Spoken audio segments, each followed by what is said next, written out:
第196章12月。什么？又让我查自己？克莱恩差点怀疑这是对方在故意试探。用塔罗牌做象征的组织确实很有趣，我也这么认为，但我并不想出卖我自己。对了，卡平的事情明显不简单，他有足足4位非凡者保护，背后肯定存在一个不小的势力。查这件案子和卷入上流社会的倾轧有什么区别？这不是夏洛克·莫里亚蒂该知道的事情。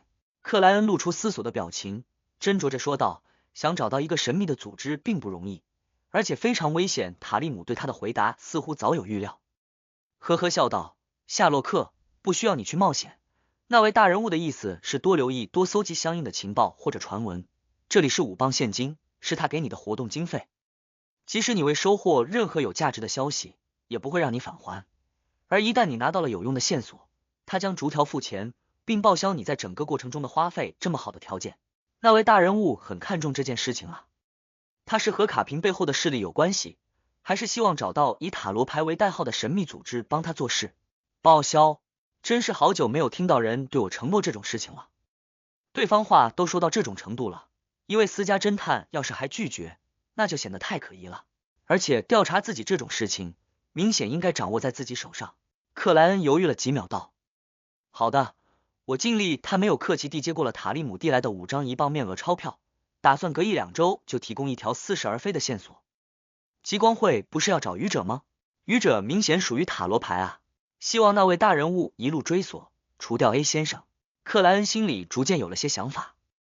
圣塞摩尔教堂的地下部分，安魂师索斯特召集其队员，商量接下来要做的事情。他望了眼墨发绿瞳的伦纳德·米切尔，半是询问半是考笑的开口道：“如果交给你负责，你打算怎么调查那2起塔罗仪式相关的案件？”伦纳德抬手梳理了下头发，微笑道：“第一，按照之前那个思路，反向去追查寻找愚者信徒的人或组织，他们也许知道点什么。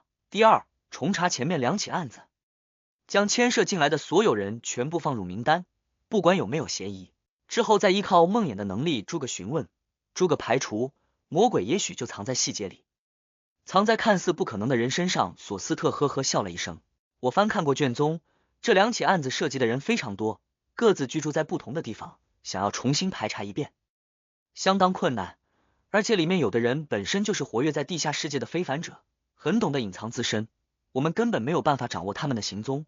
如果按照你的想法调查，需要的就不只是我们一个小队，教会至少得再投入5位序列期的职业者和相应的辅助人员。我们负责的重点是召唤恶魔的案子。”另一位红手套提醒了伦纳德一句。伦纳德眉间恼怒，低笑了一声：“我知道，我只是提供意见，至于采不采用，采用到什么程度，由索斯特队长决定。”他顿了顿，露出疑惑的表情：“我很不解，为什么那2起塔罗仪式相关的案子优先级并不高？前者都涉及邪神企图降临的事件了，比单纯的召唤恶魔不知严重多少倍。”索斯特端起咖啡喝了一口，慢悠悠回答道：“职业者人手有限，所以案子必须有一定的优先级划分。而以塔罗牌为代表的那个隐秘组织，到目前为止都未对我们表现出明显的恶意，他们的行动从某种意义上来说，反倒帮助了我们。比如破坏了真实造物主的降临，比如让我们知道了卡平这个人口贩子不简单，背后藏着很大的秘密。”说到这里，他勾了嘴角道：“也许他们还能帮我们查出更多的不好的东西。当然，必要的调查是肯定得有的，谁也无法保证那个隐秘组织将来不会和我们为敌。”我明白了，索斯特队长，我们重点讨论召唤恶魔的案子吧。”伦纳德诚恳地说道。贝克兰德的冬日总是与壁炉和雾气分割不开，时间就在这样又阴冷又灰蒙的感觉里飞快流逝，似乎只是一个转眼，距离新年就还剩半个月了。克莱恩熄灭掉壁炉里的木炭，在深红色羊毛背心外面套上了双排扣呢制大衣。近3周前，雷帕德终于拿到了脚踏车的专利，开始寻找合适的第2轮投资者。蒸汽动力车大亨弗兰米凯奇对此表示了一定的兴趣。经过几次接触，3方约在今天做最后的谈判。而这1个多月里，克莱恩过得波澜不惊，借助查案，按部就班、细碎繁琐的消化着魔药。如今距离彻底完成，就差一次较大的主动表演了。如果没有太迫切的事情，也可以不去冒险，再有1个月也差不多了。克莱恩思绪发散的从衣帽架上取下了那顶半高丝绸礼帽，并用刷子和手帕抚平着褶皱，去除这灰尘。拉尔乌斯遗留的那个徽章指向的1月4日聚会，他并没有一定要去参加的想法。这段时光里，塔罗会依然按照每周一次的频率进行着。克莱恩得到了几页罗塞尔早期日记，见证了对方从只会幻想不敢付诸行动的弱鸟变成主动狩猎的花花公子。除此之外，他几乎没有别的收获。狼人非凡特性虽然通过世界交给了倒吊人代卖，但涉及1000磅以上金额的生意，明显不是那么容易达成的。而狼人被诅咒的特点也让不少有意者望而却步。不过前几天的塔罗聚会上，倒吊人告诉世界，说他联络上了一位蒸汽教会的工匠，对方明显有点心动，希望这周能够搞定。倒吊人先生需要的风卷者配方还没有一点线索。克莱恩收拾好随身物品，拿上手杖，戴牢帽子，走出了房门。风卷者魔药配方属于序列6，不是那么容易遇上。倒吊人阿尔杰等了1个多月，也未能听到好消息。正义奥黛丽经受长久的观察和考验后，终于得到了心理炼金会的认可。他向愚者先生汇报，说自己这周应该就能正式加入那个隐秘组织，希望提前得到庇佑，以免出现意外。为此，他准备之后搜刮心理炼金会至少10页罗塞尔日记奉献给愚者先生，不需要任何报酬。至于尼根公爵宝库内的巨龙标本，他已证实就是千面狩猎者，但问题在于那只是单纯的标本，没有相应的非凡特性，也没有流淌的血液。他欠愚者先生卷者的2000磅，则要到明年2、3月份才能偿还。因为他在新年那场舞会正式成年后，虽然能得到一部分财产的支配权，但还是要受到父母的监督，无法随意变卖，而且他还差格莱林特子爵最后的尾款，所以必须得有充足的时间来隐蔽筹集。魔术师福尔斯通过倒吊人的帮忙，终于弄到了深海枪鱼的血液，为此支付给了对方320磅，他的存款随之降低至120磅。为了弥补损失，为了食灵者的未带，他开始疯狂赶稿。新书迅速成型，讲述了一个集冒险、爱情、游记、风暴、海盗诸多元素为一体的故事。他和多里安·格雷的通信一直没有中断，对方最近更是表示将要来贝克兰德拜祭安丽萨、劳勃罗和劳伦斯。太阳戴里克按照倒吊人的建议，表现的没有一点异常，继续日常巡逻，继续积攒功勋，没尝试任何仪式。每次塔罗聚会时，他都会熟练的假装睡觉，暂时未暴露任何问题。平时他也会间歇性补眠，以免某些事情出现规律，被人怀疑。据他介绍，牧羊人洛维亚长老并没有于7日后离开圆塔底部，至今仍被关在那里，原因不明。极光会 A 先生对愚者信徒和卷者的寻找，在克莱恩有意低调的情况下，没能得到任何有价值的线索，而知晓了愚者尊名的那些非凡者，都明白不要随意诵念这种东西，不到绝境，他们肯定没有勇气向一位疑似邪神的存在祈祷。艾姆林上次说有相应材料的线索了，也许很快就能确认，但问题在于我现在钱不够啊。克莱恩无声咕哝了一句，提着手杖走到了于尔根律师的门口，拉响门铃后，他主动的、本能的退了2步。没过多久，大门打开，多丽丝老太太精神矍铄的张开双臂，要给克莱恩一个热情的拥抱。哦，你上次介绍的那个医生真是太棒了，我的身体近10年没有这么健康了。多丽丝见侦探先生站得较远，只能收起手臂，转而用话语表达自己的欣喜和感觉。克莱恩又好笑又无奈的叹了口气。多丽丝太太，你已经第9次说这样的话了。他看见黑猫布罗迪蹲在后面的衣帽架顶端，看似摇摇欲坠，却一直保持着平衡。我也行，克莱恩自我评估了一番。是吗？多丽丝老太太疑惑反问。他旋即把这个问题抛到了脑后，笑眯眯道：来找于尔根的吗？克莱恩顿时露出笑容。是的，谈判这种事情肯定得请专业的律师帮忙。第197章弗兰米凯奇，圣乔治区萨奇街。克莱恩和于尔根刚走下马车，就看见发明家雷帕德门口停着一个庞然大物。它通体呈铁黑色，有3组12个轮子，顶部如船舶般高耸着烟囱，里面正飘散出残留的烟雾。这是一辆克莱恩曾经在杂志和街道上见过的蒸汽动力车，它被民众描述为行走在陆地的铁甲舰，拥有相当夸张的身躯。如果不是最近20-30年才建成或重修过的街道，它会占据满路面，不给马车留下什么空间，所以只能在某些区域某些地方才能看到这种交通工具。这时有玻璃窗的沉重车门被打开，两道身影走了下来，其中一位正是克莱恩之前见过的蒸汽动力车大亨弗兰米凯奇。他有着1/4的福萨克帝国血统，眼睛的蓝色很淡，身材高大却已经发胖，嘴里则叼着个烟斗。他旁边那位穿着厚重的黑色呢质大衣，缠了条灰色的围巾，长相没什么特色，属于最常见的黑发加棕眼，但却给人莫名的亲切感。嗨，莫里亚蒂侦探，你真准时，这是我的律师兼合作伙伴帕切科道恩。说话间，蒸汽动力车内又下来了2个膀大腰圆的壮汉，一看就是弗兰米的保镖，真不职业啊，不是应该自己先下来，然后再帮老板开门吗？克莱恩咕哝一句，微笑问了声好，旋即介绍了自己的律师于尔根。等待雷帕德开门的时候，他随口闲聊道，凯奇先生，这种蒸汽动力车受欢迎吗？会有很多人喜欢吗？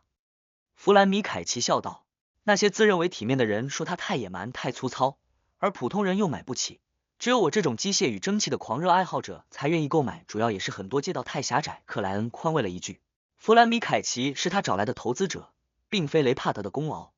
他在克拉格俱乐部打牌的时候有意提起了这件事情，马术教师塔利姆当即就说弗兰米喜欢类似的发明，可以介绍大家见个面认识认识。这让克莱恩非常感慨，俱乐部果然是发展人脉的好地方，真正加入进来的成员最看重的永远不是免费的食物、酒水和活动场地。哈哈，这确实是一个原因，随着人口越来越多，城市越来越大，马车肯定会被淘汰，因为它太慢了，现在这个世界追求的是效率。弗兰米很有信心地说道，他旋即露出笑容，而且我已经拿下了一笔来自军方的订单，他们希望我做出一定的改进，就像罗塞尔手稿上提到的那样，增加铁甲防弹，覆盖履带，以便于在简易道路上也能行驶。另外，再加上一根粗大的炮管，这将是全新的战争利器。罗塞尔手稿。克莱恩无声叹了口气，短暂不知该说点什么，直到雷帕德终于打开大门。接下来的讨论里，主角是于尔根和帕切科，两位律师时而针锋相对，时而和自己雇主商量条款。毫无准备的发明家雷帕德则在旁边发呆，只有别人问到时才阐述下自己的意见。最终，三方达成了协议，弗兰米投资1000镑，占据20%的股份。克莱恩或雷帕德的股份随之等比下降，一个28%，一个52%。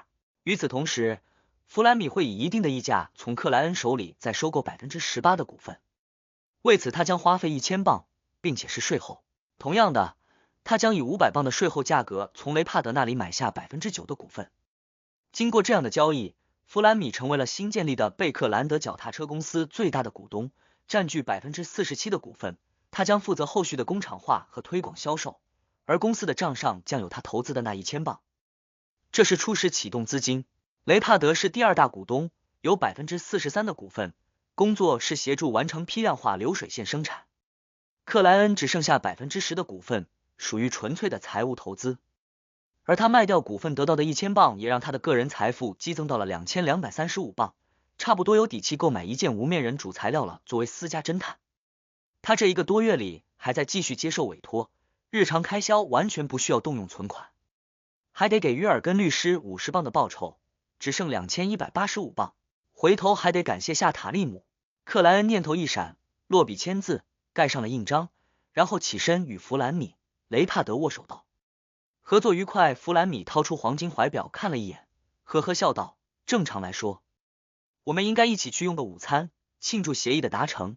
但有位大人物正等着我，真是抱歉，以后还有很多机会。”大人物又是大人物，是塔利姆背后那个被我用一些指向极光会的假消息报销了不少费用的那个。克莱恩忽然有点心虚，连忙笑着说：“没什么，不用在意。”出了雷帕德的家，上了一辆马车后，于尔根突的微皱眉头道：“夏洛克，你答应的太爽快了，为什么这么说？”克莱恩疑惑反问，他甚至不知道于尔根律师指的是哪件事情。于尔根相当严肃地说道：“谈股份转让的时候，根据你的描述以及弗兰米的表现，我可以想象到脚踏车光明的市场前景。虽然现在只是一个发明，整体估值不会太高，5000镑是不错的价格，但你应该保留更多的股份，这样才能在将来有更好的收益。我原本以为你只会卖8%，并且有信心谈到500镑，结果你竟然答应了18%。即使只有500磅，你也几倍的收回了最初的投资，不应该这么急，因为我急着用钱。不过刚才我确实答应的太爽快了，一点犹豫也没有，这可是大金额交易啊，这不像是正常的我。克莱恩回忆之前的场景，心里逐渐也有了些疑惑。难道我不知不觉被弗兰米或者那位帕切克律师影响了？他们之一是非凡者，幸好价格还是比较正常的。克莱恩一边思索，一边对等待解答的鱼尔根道：快要新年了，他根本没想好怎么解释，所以随便先找了个开头。对方如果是聪明人，就会顺着这个开头自己联想并完善理由，不需要克莱恩再过多描述。当然，这是针对聪明人的招数，普通人则会追问到，所以呢，究竟是什么？发生了什么事情？鱼尔根律师很显然是个聪明人，见克莱恩短暂沉默，遂点了点头道：我明白了，你明白了什么？我自己都还没想好。克莱恩指着前方的蒸汽地铁站点道：我在这里下车，要去找威县人。轰鸣前行，极有威势的蒸汽动力车内，坐在前排的弗兰米摇下窗户，吐了个烟圈，对身旁不太起眼的帕切科律师道：你刚才用了自己的能力，只是被动的有点激发。帕切科微笑道：我的能力最适合的不是这样的场景，我更喜欢面对政府雇员、公司职员。弗兰米轻轻颔首道：我只是提醒一下，这种情况没必要用能力，不要耽误了大事。我明白。帕切科低沉回应道。东区一家廉价咖啡馆，克莱恩抵达的时候，老科勒已经等待在了那里。他取下围巾，摘掉帽子，坐到对面，掏出一叠易苏勒的纸币递给对方。下周的活动经费加上次消息的奖励，总计1磅。他最近给奖赏给的相当爽快，因为已经找到了报销对象。老科勒的脸色明显比以前红润了不少，有些不好意思地接过现金道：我上次给的消息好像不是太重要。不，重不重要只区别于在谁眼里。很多你认为微不足道的事情，也许就是别人赚钱的源头。克莱恩笑着解释了一句：这周有什么情况？老科勒拿出那叠钞票，边往衣兜里塞，边思索着说道：和之前一样，很多人还在找愚者的信徒。哈哈，怎么会有人信愚者？这并不是什么好称呼。克莱恩嘴角微动了一下道：他们有进展吗？极光会还真是锲而不舍啊。克莱恩无奈想到：没有，根本没有那样的人。老科勒摇了摇头，转而说道：最近有人在组织罢工，找过我好几次，说是要争取更合理的工作时间和薪资报酬。这个时代很正常的事情，但又可能导致颇为严重的后果。克莱恩若有所思地说道：你注意下谁在组织这件事情，但不要太急切，安全第一。好的。老科勒清了清喉咙道：这几天许多黑帮打手和赏金猎人在找一个人，不知道为什么，应该是有谁给出了悬赏，在找谁。克莱恩觉得天气寒冷，端起咖啡喝了一口，温热的液体划过他的食道，暖和了胃部。老科勒想了下道：一个叫做阿兹克艾格斯的男人。阿兹克艾格斯，阿兹克艾格斯。克莱恩将视线从咖啡杯上抬起，看向对面的老科勒。这不是阿兹克先生的全名吗？他怎么会突然被人悬赏？因斯赞格威尔。克莱恩依靠小丑的能力，故作不经意地问道：有说是什么样的人吗？老科勒回忆着说道：好像有拜朗血统，曾经是个大学讲师。第198章分至他来。似乎有拜朗血统，大学讲师，确实是阿兹克先生，而非同名同姓。克莱恩凭借老科勒提供的信息，基本确认了被悬赏者是疑似死神后裔的阿兹克。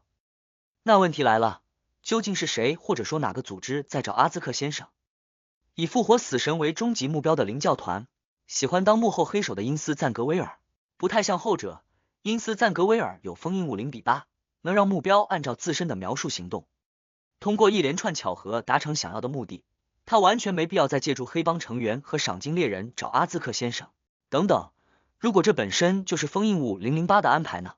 因斯赞格威尔发现自己被阿兹克先生盯上了，但又没把握于战斗里获胜，于是借助0:8让阿兹克先生与某个势力产生了冲突，希望用间接的手段除去敌人。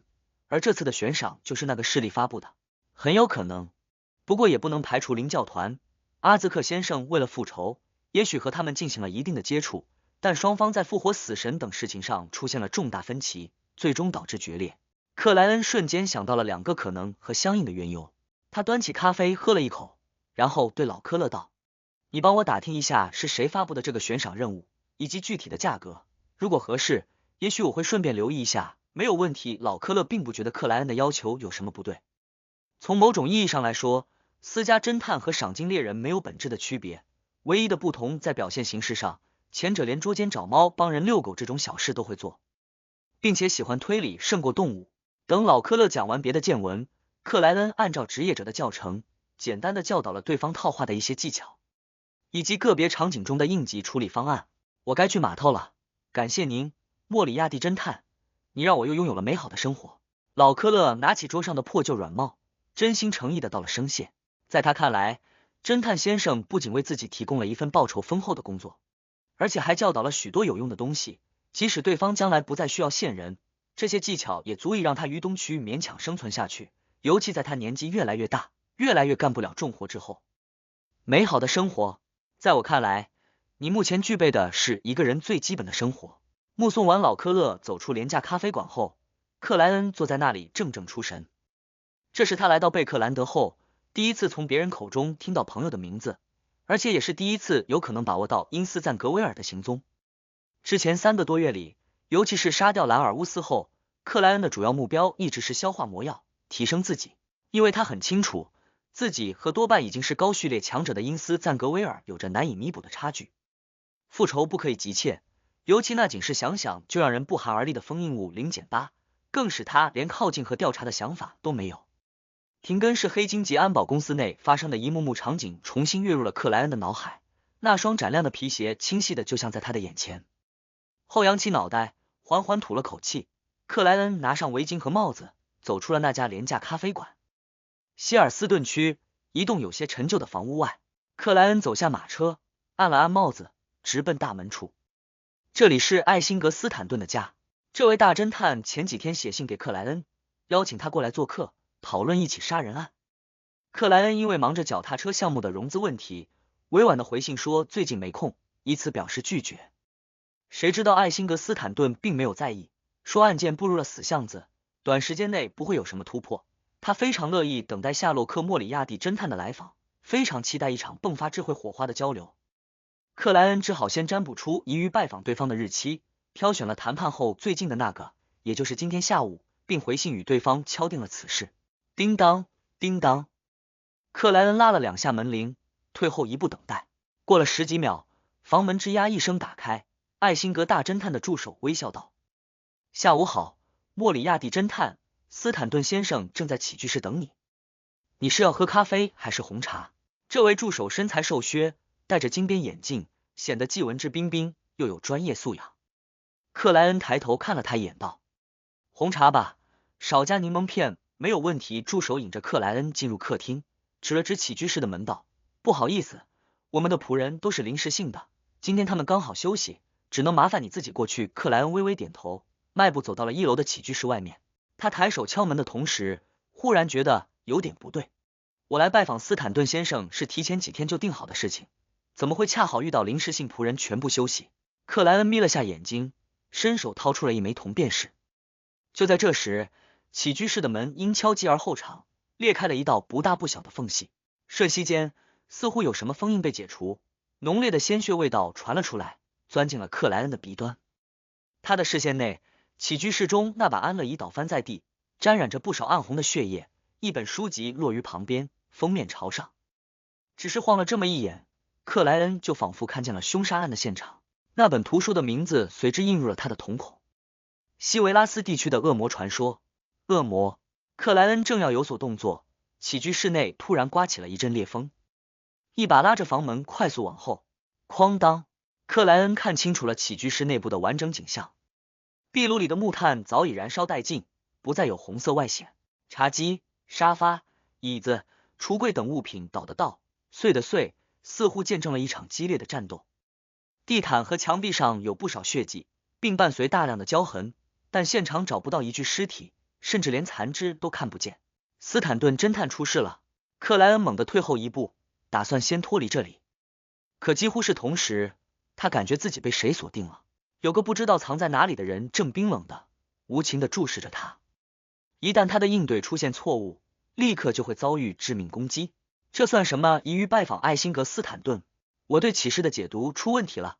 克莱恩没敢轻举妄动，但他也不是太紧张和慌乱，已是经历过不少战斗和表演的他，知道这个时候最应该的是冷静。哒哒哒，艾辛格斯坦顿的助手端着个托盘走了过来，托盘上面摆放着锡制茶壶和2个白釉瓷杯。助手先生看到起居室内的场景，愣在了原地。他望向克莱恩，表情突然充满恐惧，一词一顿的说道：“你杀了斯坦顿先生。”他每吐出一个单词，脸上的肉就会掉落一块，鲜血淋漓。等到话语说完，他唰的一下4分5裂，变成了碎尸，就像一直如此，一直是这个状态，只是刚才被缝合起来了一样。当咔嚓，锡壶和白釉瓷杯同时落地，或滚动或飞溅，红茶茶水则迅速浸湿了附近。克莱恩没有动，就那样看着这一切发生，因为他感觉自己依然被注视着。那制造了这一切的家伙似乎正等待着他做出行动，然后从他背后扑上来，咬断他的脖子。不知过了多久，无声又诡异的僵持里，克莱恩看见艾辛格斯坦顿家的大门被打开，一群穿黑白格制服的警察冲了进来。他们发现了地上既恶心又恐怖的碎尸，当即拔出自己的左轮，同时指向了起居室门口的克莱恩。面对一个个黑乎乎的枪口，克莱恩却放松了下来，那无言的仿佛拿枪抵着他后脑勺的注视在这个瞬间消失不见了。克莱恩举起双手，无奈笑道：“在看见我的律师前，我什么也不会说。”贝克兰德警察厅西萨克局，被烤在自来水管道上的克莱恩再一次看见了于尔根律师。我会陪同你接受审讯。于尔根的表情没有一点异常，似乎莫里亚蒂侦探就该出现在这里。克莱恩叹了口气道：“这真是一个悲剧。这个时候我应该考虑晚上吃什么，而不是和板着脸的警官聊天。”他今天最庆幸的一点是，因极光会的追查和玫瑰学派高序列强者的关注，自身什么非凡物品都没有携带，唯一的左轮手枪则在魔术般的表演下轻松瞒过了搜身。进了审讯室，不等警官询问，他就将自己收到艾辛格斯坦顿的信，应约前来讨论一个案子的事情原原本本讲述了一遍。稍后我们会和约尔根律师一起去你家里取这些信，希望他们还在负责审讯的警官转而问道：“你和艾辛格斯坦顿侦探是怎么认识的？”克莱恩毫不犹豫就回答道：“因为之前那起连环杀人案。”说到这里，他忽然愣了一下，他想起了一件事情，他一直怀疑那只恶魔犬背后还有个主人，并曾经在恶魔犬被击杀的现场发出冷哼。对了，斯坦顿大侦探遇袭前看的书是西维拉斯地区的恶魔传说，难道恶魔犬的主人经过一段时间的蛰伏后展开报复行动了？而斯坦顿侦探是警方记录里提供主要线索或者说想法并领取了悬赏的人。克莱恩迅速有了个猜测。第199章信。想到恶魔犬主人这个可能后，克莱恩立刻改变了策略，将自己与艾辛格斯坦顿因连环杀人案结识的过程非常详细的讲述了一遍。另外，他还主动提及艾辛格斯坦顿组织一批侦探调查连环杀人案并成功拿到部分悬赏的事情。在那件委托里，我虽然只是给出了一些想法，用私家侦探行业的专业术语来讲就是提供了咨询意见，但依然被斯坦顿先生认为贡献最大，所以我拿到了最多的赏金。克莱恩最后总结道。负责审讯的2位警察刷刷记录下这些情况，并询问是否有人能证明以上的内容。克莱恩给出了斯图亚特、卡斯兰纳等私家侦探的名字和地址。非常好，莫里亚蒂先生，你的回答足够详尽。一位警官停下钢笔，转而问道：“我是指从进入到被我们发现。”克莱恩略作思索，未去征询于尔根律师的意见，直接回答道：“2到3分钟的样子。”他说的是真实的个人感觉。另一位警官挑眉道：“附近多位居民能够证实你在下午2点10分左右进入艾辛格斯坦顿的家，而我们抵达现场的时候是下午2点28分，也就是说你在房屋内待了18分钟左右，而不是2到3分钟。这么长的时间里，你究竟在做什么？为什么不离开，不报警？”过了有18分钟，克莱恩豁然皱起了眉头，他感觉自己和无声注视那位僵持了顶多1分钟出头，怎么就过去了足足18分钟？是那种被盯住的奇怪感觉混乱了我对时间的把握，还是别的什么原因？这是对方的非凡能力。如果真是恶魔犬的主人，他最少也有序列6，大概率序列5。克莱恩疑惑沉思时，于尔根身体前倾，准备指责警察的询问涉嫌诱导。这不是很充分的理由，他只是想以这种方式打断审讯节奏，让刚才那个明显不利的问题有所延后。就在这时，克莱恩抬手揉了揉额角道：“我刚才说的全部是真实的，在我个人的感觉里，我进入艾辛格斯坦顿侦探的房屋只有2到3分钟。”说到这里，他强调了一下：“在我个人感觉里。”2位警官对视一眼落笔，记录下了这点短暂的安静后，刚才发问的那位警官说道：“那18分钟里，某位外出回来的仆人拉响门铃，结果无人应答。于是他通过凸度窗往内看了一眼，看见了满地的尸块和站在起居室门口的你。他非常恐惧，疯了般跑到警局报案。许多路人和部分居民能证实这点。”克莱恩没理会于尔根律师的眼神示意，自顾自摇头道：“我没有听见门铃响。”2位警官再次对视一眼，未做任何评论，只是单纯记录。他们又就别的细节提出了一些问题。没有做过任何事情不心虚不愧疚的克莱恩全部如实回答。临到末尾，他忍不住关心了一句：“有找到艾辛格斯坦顿侦探吗？我看起居室内没有尸体，他应该还活着吧？”一位警官用钢笔杵了下桌面道：“这也是我们很疑惑的一点，整栋房屋只有起居室内有打斗的痕迹，而且窗户紧闭，很多天未曾打开过。你知道的，这在贝克兰德的秋冬季很正常。袭击者和艾辛格斯坦顿先生却奇怪的离开了那个房间，不知道去了哪里。我们在房屋其他地方和周围一带没有找到任何线索，甚至连血迹都未发现。”不等克莱恩开口，他自问自答道：“你肯定想说起居室房门和房屋大门，但是许多人证实附近没发生过追逐，也没谁挟持人质或带着尸体离开。也许事情真实发生的时间在半夜呢，也许他们会穿墙呢。”克莱恩在心里默默提供着别的可能，并无声祈祷了一句：“愿女神庇佑艾辛格斯坦顿侦探逃过厄难。”黑夜女神是厄难和恐惧的女皇。审讯完毕，克莱恩被拷到了一个小房间内，警察部门则派人跟着于尔根律师去明斯克街15号提取信件证物，一直折腾到傍晚时分，克莱恩终于被允许保释，金额50镑，这比上次贵多了。一般的私家侦探很难在短时间内拿出这么多现金。出了西萨克警局大门，克莱恩拢了拢那只大衣的领口，对于尔根律师抱怨了一句。于尔根还是那副专业正经的表情：“上次情况对你有利，而这次许多疑点都指向你。”他边招呼出租马车停下，边严肃侧头看了克莱恩一眼：“夏洛克，我是你的律师，你回答警察的问题前，最好和我有一定的交流，即使只是眼神。不要自己觉得没问题就随便开口，没经过训练的普通人很容易在言语上留下把柄。我已经习惯自己编故事，自己解决问题。”克莱恩回想刚才，干笑了2声：“好，我会注意的。”于尔根未再多说，登上了马车。克莱恩坐到他的对面，思考起艾辛格斯坦顿侦探被袭击这件事情。想着想着，他突然听见了肚子的咕噜声。已经过正常晚餐时间半个小时了。克莱恩掏出金壳怀表，按开看了一眼，他不打算再浪费精力准备食物，开始考虑有哪家餐厅值得期待。这时，于尔根抬了下眼皮道：“我已经让我奶奶准备3人份的晚餐，这怎么好意思？”克莱恩怔了一下，旋即笑道：“多丽丝太太的手艺总是令人向往。”2人回到乔伍德区明斯克街时，天色已经全黑，煤气路灯的光芒甚至比半空若有似无的红月更加明亮。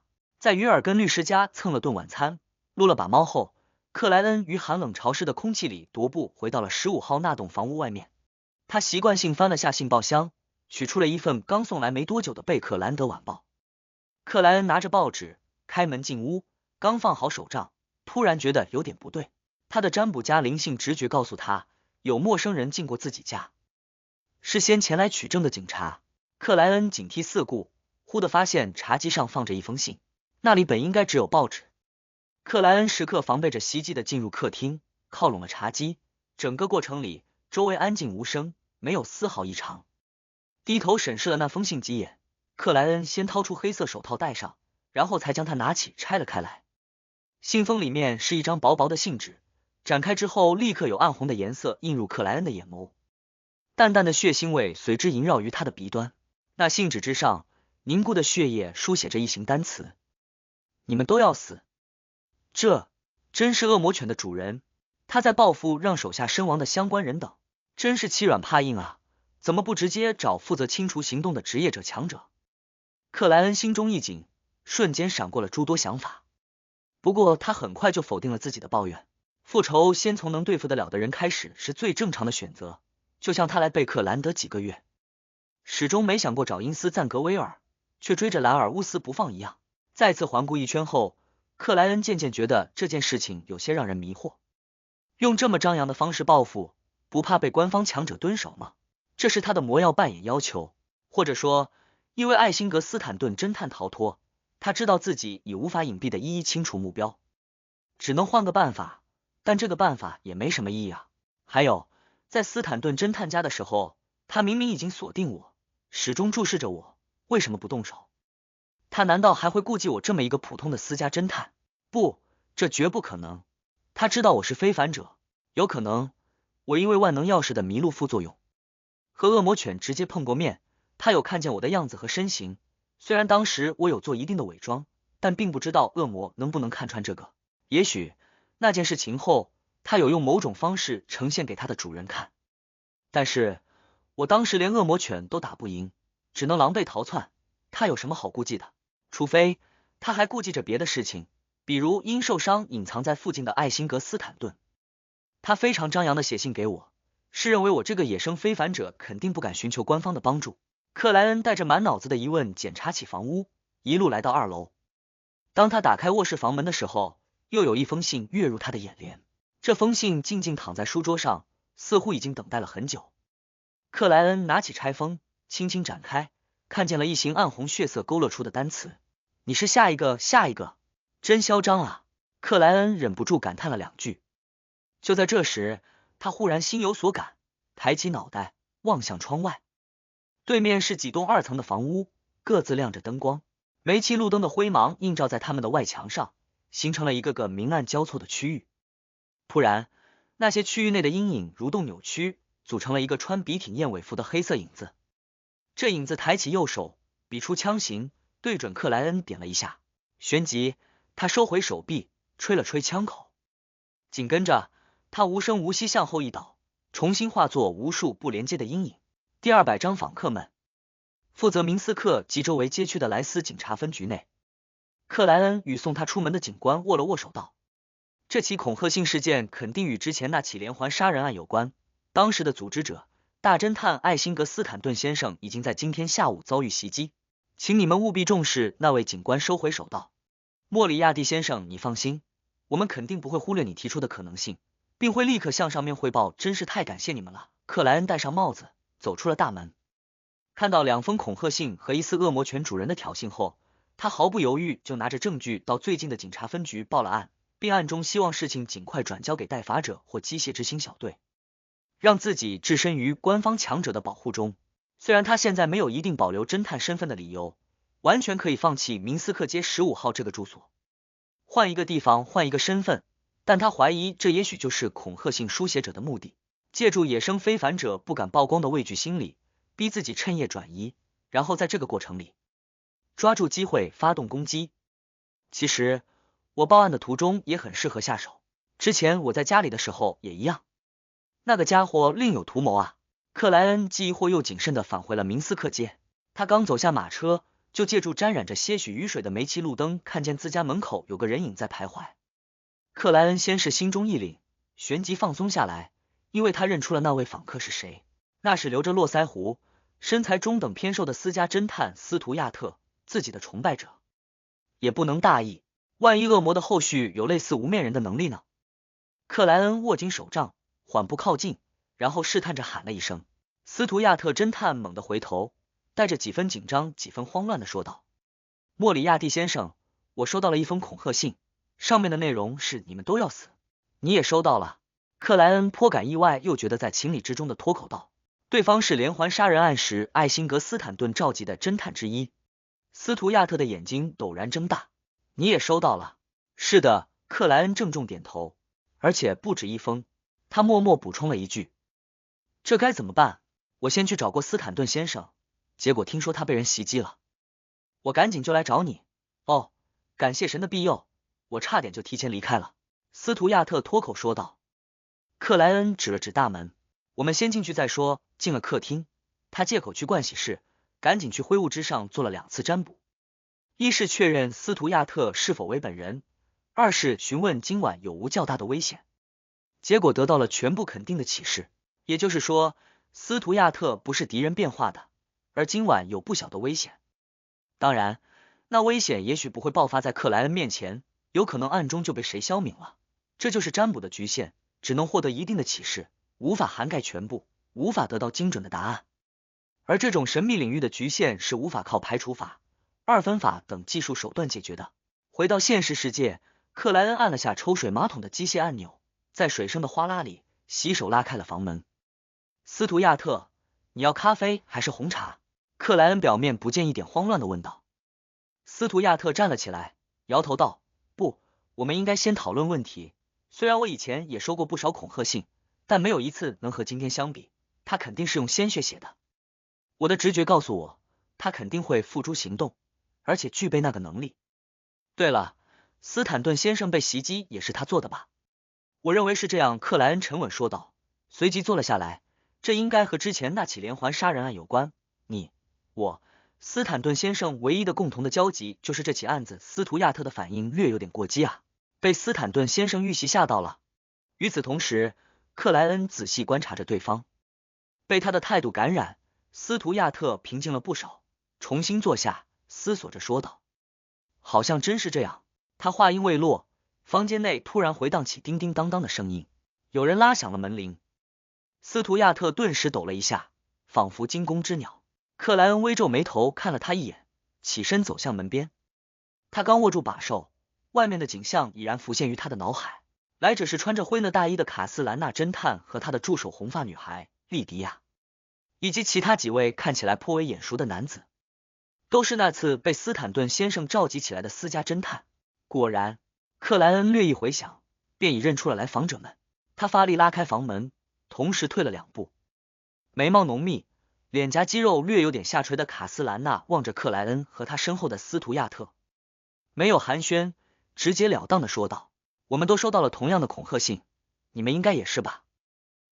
克莱恩郑重回应。卡斯兰娜毫不遮掩的吐了口白气道：我们都被斯坦顿先生召集着参加了那起连环杀人案的侦破，这是唯一的共同点，我也这么认为。克莱恩指着屋内道：进来再说。看着6位私家侦探陆续入内，克莱恩飞快分析起恶魔犬主人的意图。弄得这么大，很快就会引来官方非凡组织的高度关注，说不定会有半神半人的强者于附近蹲守，他还怎么报复？他纯粹只是挑衅，让军方和3大教会的非凡者不得不派人保护这么多私家侦探，既发散力量，也疲于奔命，还不敢疏忽，以此报复当时动手的主要目标。这个过程里，说不定还有机会干掉几位官方非凡者，而对私家侦探们的行动将会在很久以后才展开，等到防备松懈后。当然，如果这样的试探里有出现机会，他也肯定不会放过。对于能预知危险的恶魔们来说，这是相当有利于自身特点发挥的办法。但3大教会加军方和王室，强者众多，封印物众多，甚至不乏半神半人的存在，不乏0分级和1分级封印物。那个恶魔犬的主人敢肯定没有能克制他这方面特点的能力或物品，不，他必然不敢。官方非凡势力，尤其职业者、代法者、机械之星，都是对抗恶魔不知以多少年的组织，在第4纪甚至更古老的第3纪都不会缺乏类似的事迹。那个恶魔犬的主人顶多也就是序列物，只要出一点状况，甚至不出问题，都可能被半神或恐怖封印物撕碎。他为什么还敢做这样的尝试？或者说，他单纯只是戏弄官方组织，并不行动，一次又一次。还有一个可能，他借助恐吓信让超过一半的目标聚集在一起，利用正规组织彼此制衡，程序化、官僚化的倾向，打一个时间差。艾辛格斯坦顿先生遇袭的事情肯定已经移交给负责希尔斯顿区超自然事务的机械之星，但上次杀死恶魔犬的主要是职业者，双方在一些细节上肯定不会交流的那么详细。也可能按照斯坦顿先生的信仰分配。他信仰哪位神灵呢？我好像一直都不知道，也没看出来。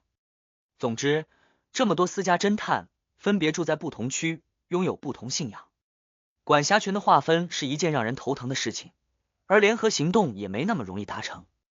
此时此刻，接手并暗中保护着我们的应该只是2到3组官方非凡者，顶多到执事一层，且没动用太厉害也太危险的恐怖封印物，半神半人的高序列者也没那么快将目光投向这边，这就会给恶魔拳主人机会。虽然3到4组官方非凡者绝对能围死1位，甚至不止1位序列物，但他只要把握好时机，还是有不小可能在事后顺利脱离的。只是20-30秒的时间，克莱恩就推测出了2-3种可能，并各自给出了初步的判断。联想到今晚有不小危险的占卜结果，克莱恩若有所思地点了下头，关上房门，进入客厅，对或坐或站的侦探们道：你们有报警吗？这里差不多聚集起那次讨论的半数人员了。他环顾一圈，于心底默默道了一句。卡斯兰娜代替着其他人回答，有的报了警，有的试图去找斯坦顿先生或熟悉的朋友，最后我们就这样彼此聚集在了一起，商量着来拜访你这位大侦探。克莱恩轻轻颔首，故意说道，大家不用太紧张，寄恐吓信的人应该是想为那个连环杀手复仇，但他只有1个人，最多还有1到2个同伴，而我们有足足8个侦探，且都擅长格斗和射击，为什么要害怕他呢？另外，当时被斯坦顿先生召集起来的远不止我们这些人，收到恐吓信的也肯定如此，只是没有遇上你们，也没有来拜访我。听到他这些话，卡斯兰娜和他的助手莉迪亚脸上露出了疑虑的表情，似乎有什么事情不敢确定了。